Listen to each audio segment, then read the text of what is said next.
Malcolm basically said that man's ready to roll. No, he said he practiced today. He practiced today. So was he close Practiced to being today. ready? Yeah, he looked all right. He looked all right. So day to day, I hope so. We'll see. Still day to day? Yeah. You know, stuff like that, you gotta, the proper protocol is what I have to follow. You know what I'm saying? I don't like following no protocol. Yeah. As y'all know. You had him out there a month ago. As y'all know. But I gotta respect the game. He practices, but then you have to see how he feels after he practices. Yeah, but the good thing is we have, which I'm really happy about, is we got 2 practices. You know, we had a little time this week to practice, so I'm happy about that. But his conditioning looked pretty good. I feel good about it, but we'll see. You're hoping next couple games or so, maybe. The next couple what? Games or so, next few games maybe. For Ant? Yeah. To start playing? Yeah. Shit. I'm hoping the next game is what I'm hoping. Not games or so. I'm hoping now. But we'll see though. How's Jeremy? I feel bad for Jeremy, man. I mean, shit, you get banged like that on a dude flopping. But anyway, he's headache, not his best days ever, but he'll be okay. Is he here, or are you guys just having him stay home while he's... No, he's not here. He's not here today. So, but we got it all under control. Obviously they announced that he's in the protocol, and when you got concussions and stuff, the lights, and you gotta. So no, he's not here. So do you think he's gonna make the trip? I'm not sure. We'll see how he feels tomorrow. You figured out who's gonna start if he can't go? No, not yet. Your trip was successful, but was it a little disappointing to not be able to?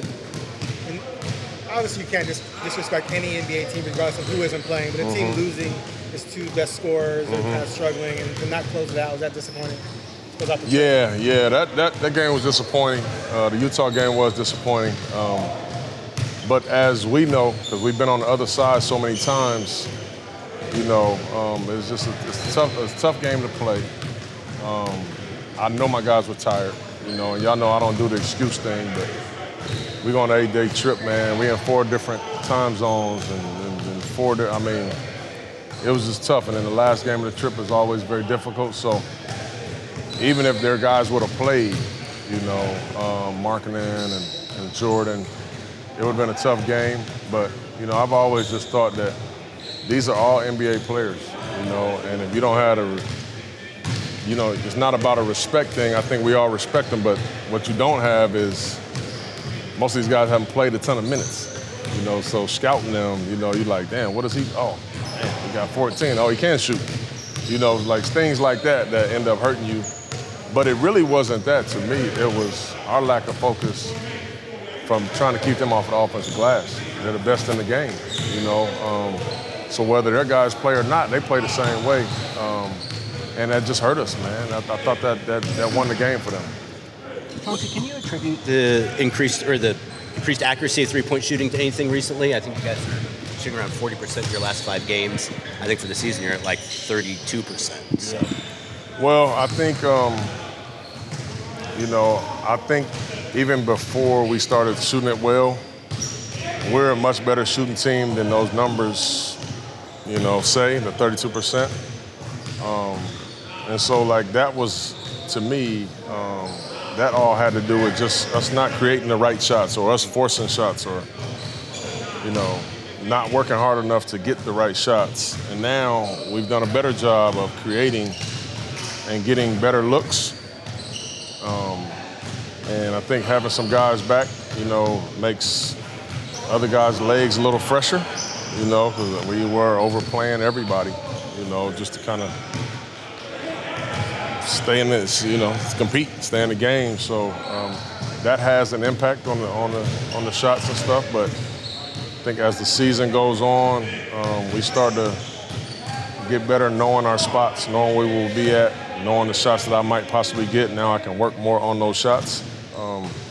And that's ever evolving because, I mean, we got so much progress that we have to make offensively, you know. So I think it'll keep getting better, too. You had said to me that you had a conversation with the team about the extra pass or just like being patient with that 3-point shooting. Can you expand on that a little bit? I think, you know, the best teams in the league pass the ball a lot, you know, and, you know, we've been better, but we're nowhere near the top of the league. And I think for us, we don't have ISO guys, you know, or a guy that we can depend on that just go score 25 or 30. So we got to be better about passing the ball, you know, moving the ball strong side, weak side, then getting into the third side, and then just trying to break defenses down that way, even in our pick and roll stuff. You know, I'm trying to develop our young guy, and is already a phenomenal pick and roll player, but Scoot and Shaden, like those are improvement areas for them. So we run a lot of them to try to get them to develop and see the reads on it, but we're not creating the advantages that we need to. So even on a pick and roll, like once you get off of that and you don't see an advantage, you got to move it, move bodies, like.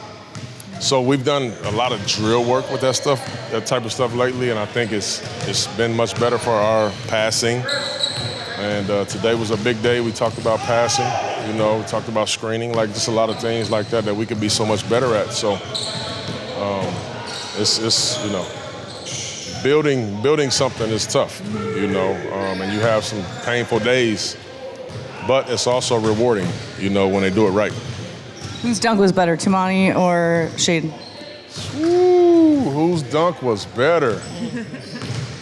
Dang. It's like choosing your favorite child. That's tough. I would probably say Shay's, but I mean, damn, Tumani's dunk was incredible too, man. It was right hand. Yeah. He usually dunks right-handed though, and shoots right-handed other than threes, which is kind of crazy. I know. So they're tied. Yeah. No, it's not tied. I'm going Shay. I'm going Shay. Ain't no tie. Shaden's had a little extra Ooh. elevation at the Man, you know, and the interesting thing about that, and I hate to say this, but before the game, as I'm going over the pre-game stuff, and I'm saying against a guy like Walker Kessler, because on our entire trip, they had incredible rim protectors. Brooke Lopez started with him. Miles Turner is always tops and blocks. And then you go to those big beasts in Cleveland, Allen and Mobley, and then you end it with Walker. And so we play Utah so much, so I'm saying, all right, we got to have a plan when we get to the basket. Like, he's not just going to let you. I said, Shay, you tried to dunk on him a couple times. It didn't work out, but you're going to get his ass tonight. Literally said that in the pregame. And so, like, but I said, but when you don't, you better have a plan because he's throwing it in the stands. Like, he's, you know. Oh, yeah. And it was just funny how it worked out.